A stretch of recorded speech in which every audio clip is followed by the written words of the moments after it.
बिस्मिल्लाहिर्रहमानिर्रहीम। आज का हमारा टॉपिक है बेटे के इंतज़ार में भटकती हुई माँ। उसकी उम्र तकरीबन 70 साल थी। वो साहिल समंदर पर चादर बिछाकर बैठी हुई थी। इसके करीब एक चायदानी थी जिससे वो थोड़ी थोड़ी देर बाद चाय के घूंट ले रही थी।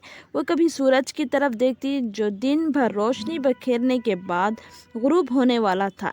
इसकी शुआएं उफ़्क़ में समेट रही थी। वो सतह समंदर पर उसकी किरणों के झलमलाहट का नज़ारा कर रही थी जिसने अपने हुस्न और जमाल से समंदर को 4 चांद लगा दिए थे।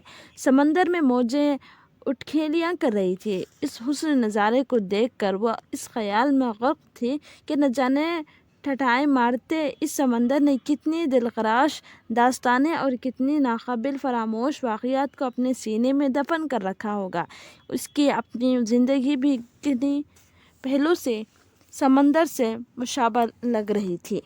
वो साहिल समंदर बैठी किसी सोच में गर्क थी। उसके करीब ही एक फैमिली भी थी जो ज़िंदगी के रोज़मर्रा मामला से वक्ती तौर पर निजात पाने के लिए समंदर के किनारे सैर के लिए आती थी। ख़ानदान के अफराद मुख्तलिफ उमूर पर गुफ्तगू कर रहे थे। चाय और कहवा का दौर चल रहा था। रात का खाना खाने के बाद उनके घर जाने का वक्त आया तो घड़ी रात का 1 बजा रही थी। उस वक्त भी 70 साल बूढ़ी औरत अकेली बैठी थी और गाहे गाहे चाय की चुस्कियाँ ले रही थी। इसकी निगाहें समंदर ही की तरफ लगी हुई थी। देखने वाला इसके गौर फिक्र से भरपूर निगाहें आसानी से पढ़ सकता था। सैर के लिए आए हुए ख़ानदान में एक शख्स का निगाह बार बार उस बूढ़ी पर पड़ रही थी। वो शायद उस उम्र रसीदा खातून की कैफियत को भांप रहा था। जब वो फैमिली चलने के लिए तैयार हुए तो इससे रहा न गया। उसने करीब आकर पूछा, खाला जान, क्या मैं आपको आपके घर पहुंचाने की सआदत हासिल कर सकता हूं?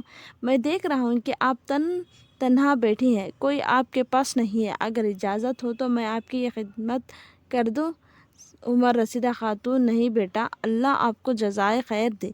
मैं अपने बेटे का इंतज़ार कर रही हूँ। वो आता ही होगा, शायद रास्ते में इसे ताख़ीर हो गई है। अजनबी, खाला जान, आप रात के 1:30 बजे का वक्त है। साहिल समंदर सुकूत का मंजर पेश कर रहा है। उमर रसीदा खातून, हाँ बात तो ठीक है, मगर मैं बेटे के इंतज़ार के अलावा और क्या कर सकती हूँ? अच्छा बेटा, ये कागज़ देखना। मेरा बेटा मुझे समंदर के किनारे छोड़कर जाते वक्त ये रुखा दे गया था। ज़रा पढ़ना कि मैं इसमें क्या लिखा है। उसने रुखा खोला। इसका मज़मून ये था कि ये रुखा पढ़ने वाले से दरख्वास्त है कि इस खातून को ओल्ड हाउस पहुंचा दे। ख़त का मज़मून पढ़ना था कि पढ़ने वाले शख्स के ख़ानदान के अफराद चीख उठे। इन्हें उस बूढ़ापे पर बड़ा तरस आया कि जिस माँ ने बेटे को जन्म दिया, 2 साल दूध पिलाया, उसके चैन और सुकून के लिए रात की नींदें अपने ऊपर हराम कर ली, लेकिन उसका सिला इसे क्या मिला? उस नाफरमान बेटे ने माँ को ज़िंदगी के आखिरी अय्याम में साहिल समंदर पर ले जाकर यूं बेयारो मददगार छोड़ दिया जिस तरह समंदर की मौजें उठखलियाँ करती हुई साहिल पर समंदर का झाग छोड़ जाती है। नाज़रीन, वीडियो अच्छी लगी तो लाइक और सब्सक्राइब ज़रूर करें। जज़ाकमुल्लाहु खैर। और कमेंट में बताइए कि वीडियो कैसी थी।